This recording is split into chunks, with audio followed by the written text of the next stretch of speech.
ছাত্রদের গায়ে গরম পানি ঢেলে দিন, এমন কথা বলল চিত্রনায়ক রিয়াজ, ফেরদৌস ও অরুণা বিশ্বাস। ওদের এমন গোপন কথা ফাঁস হলো সোশ্যাল মিডিয়ায়। প্রিয় ভিউয়ার্স, বিস্তারিত জানতে ভিডিওটি না টেনে সম্পূর্ণ দেখতে থাকুন। বৈষম্য বিরোধী ছাত্র আন্দোলনের পক্ষে ও বিপক্ষে শোবিজের তারকারা সামাজিক যোগাযোগ মাধ্যম থেকে শুরু করে রাজপথে সরব ছিলেন।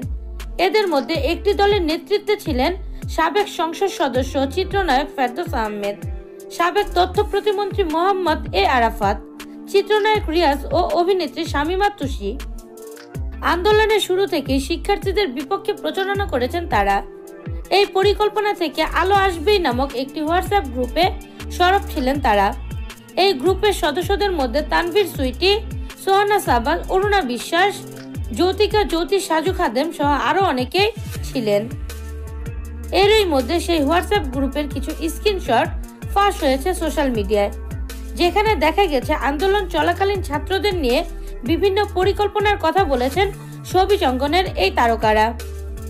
এর মধ্যে আন্দোলনের ছাত্রদের ওপর গরম পানি ঢেলে দেওয়ার মতো জঘন্যতম কথা বলতে দেখা যায় অরুণা বিশ্বাসকে। বিষয়টি নিয়ে সামাজিক যোগাযোগ মাধ্যমে এখন ঝড় উঠেছে। অভিনয় শিল্পী থেকে শুরু করে নির্মাতারাও এই ঘটনায় তাদের শাস্তির দাবি জানিয়েছেন। নির্মাতা মোস্তফা সরোয়ার ফারুকী ওই গ্রুপের বেশ কিছু কথোপকথনের স্ক্রিনশট নিজের ফেসবুক প্রোফাইলে শেয়ার করেছেন। একই সঙ্গে আন্দোলনকে ঘিরে কারা মানবতার বিপক্ষ শক্তি ছিল সেই প্রশ্ন তুলেছেন।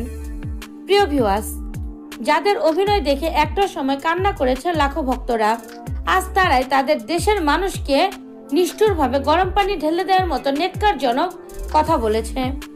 বিষয়টি নিয়ে আপনাদের কি মতামত অবশ্যই জানিয়ে দিবেন আমাদের কমেন্টের মাধ্যমে।